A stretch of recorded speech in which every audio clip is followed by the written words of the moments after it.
So I said this, I believe, a month ago, and about the whole Epstein list controversy, that there were too many names on it, that I guarantee you Israel, the Mossad is absolutely implicated in the investigation that is not going to be, I don't think it's going to be divulged to the public. And I said that it won't be released because there's too many names on it. It's not just the Clintons and the other usual suspects, it's also Republican donors as well. That was my guess, just based on all the data points, everything I can gather. Obviously, it's political. Obviously, Maureen Comey probably had some of the names taken out and then added other opposition research. I certainly would not put that past her. She's a Democrat and deep state operative. Same thing goes with the prior investigations of prior Justice Departments. This is something that it's being used as a political football. So you have different factions of political parties want to release the Epstein files.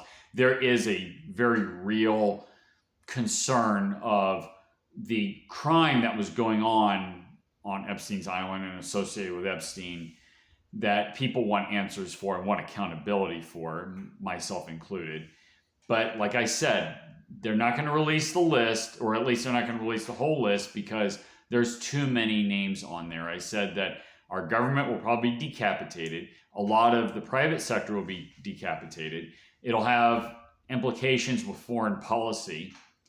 And I also said that there are donors, both on the Democrats and the Republicans, that are also on that list. Now, the fact that the Democrats wanted to release that list, that's probably because the list that they got from Maureen Comey was tailored in such a way that hurts the Republicans more than the Democrats.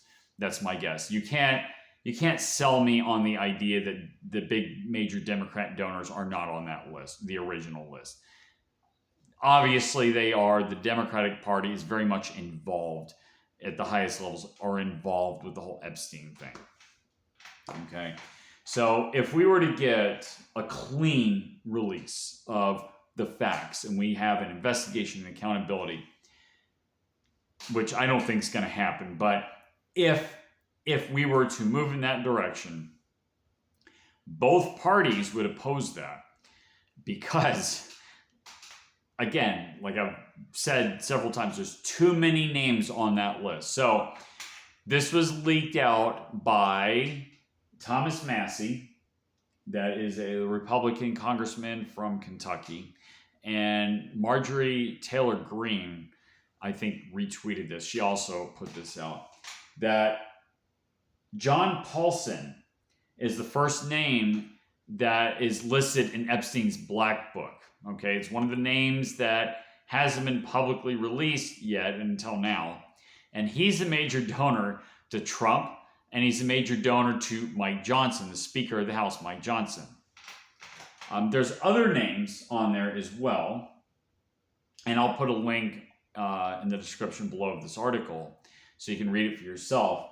So again, these are other donors. These are big-time major donors. Now, they're listing Republican donors. Again, I guarantee you that in the original list, there's a bunch of Democrat donors as well. They've probably been taken out by Maureen Comey. So that's what this is all about. They can't release it. It's just the tentacles are everywhere. It's guilt by association where everybody is going to be guilty. A lot of people directly. A lot of people in DC actually been to that island, I guarantee it. But not only that, but their donors were on that island as well. So it's a guilt by association. Now, does it mean that Trump is guilty of this? Maybe not. It's been revealed that he was an FBI informant. There's a lot of rumors about whether or not he was on that island. He was certainly associated with Epstein. But, we might not ever know the full story. Certainly people like Bill Gates was on that island. And like I said, Bill Clinton and other people. You had Stephen Hawking. There's a lot of people that were on that island, that disgusting island. And, obviously it's a lot worse than what's publicly known. We on the internet know how bad things are. We know about the whole, like Disney cruise ships going there, taking people from Haiti and shipping them over there, funded by the Clinton Foundation. So yeah, it's pretty disgusting stuff. But nonetheless, I would like to see, personally, I'd like to see all the names released and let the chips fall where they may. But the powers that be are not going to let that happen. So, but nonetheless, here are a few names that have been released, and you can look at them and do as you may with this.